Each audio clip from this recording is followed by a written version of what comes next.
নির্বাচন পরবর্তী পরিস্থিতিতে আমরা দেখতে পাচ্ছি দেশের আইন শৃঙ্খলার চরম অবনতি ঘটছে। নির্বাচনের দিন থেকেই স্বাধীন ভোটাধিকার প্রয়োগের কারণে দেশের বেশ কিছু স্থানে নারীরা পাশবিকতার শিকার হয়েছেন। ক্রমবর্ধমান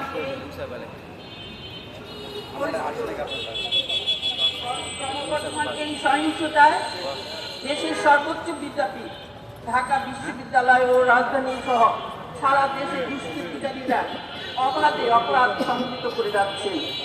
পরিস্থিতি এতটাই নাজুক যে শিশুরাও এরূপ মানুষরূপী হায়নার কাছ থেকে বাঁচতে পারছে না। অধিকাংশ ঘটনায় সংঘটিত হচ্ছে ক্ষমতাসীন দলের কর্মীদের দ্বারা। সোশ্যাল মিডিয়ায় আমরা নারী ও শিশু নির্যাতনের ঘটনার পর দেখি আইন শৃঙ্খলা বাহিনী তাদের তৎপরতা শুরু করে। আরো দুঃখজনক যে টেলিভিশন চ্যানেলগুলো এই লোমহর্ষক নির্যাতনের সংবাদ প্রচারে নিশ্চুপ। আমরা গভীর উদ্বেগের সাথে লক্ষ্য করছি দেশের নারী ও শিশুদের নিরাপত্তা দিতে ব্যর্থ হয়েছে। আমরা বাংলাদেশ জামাত ইসলামী মহিলা বিভাগ এসব ঘটনার তীব্র নিন্দা জানাই। এই অবস্থায় আমাদের দাবি হলো, ১ নম্বর, সাংবিধানিক ও নৈতিক দায়িত্ববোধের জায়গা থেকে রাষ্ট্রকে নারী ও শিশুর নিরাপত্তা নিশ্চিত করতে হবে। ২, অপরাধীদের দ্রুত গ্রেপ্তার করে দৃষ্টান্তমূলক শাস্তি নিশ্চিত করতে হবে। ৩, রাজনৈতিক পরিচয়ের জের ধরে দুর্বৃত্তের তাণ্ডব কোনোভাবেই প্রশ্রয় দেওয়া যাবে না। ৫,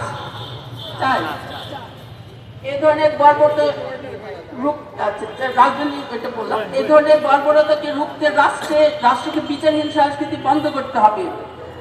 ৫, আমরা চাই নিরপেক্ষ তদন্ত, স্বচ্ছ বিচার প্রক্রিয়া। ৬, প্রতিটি মা বোন ও শিশুর নিরাপদ জীবন নিশ্চিত করতে প্রশাসনকে দ্রুত ও কার্যকর পদক্ষেপ নিতে হবে।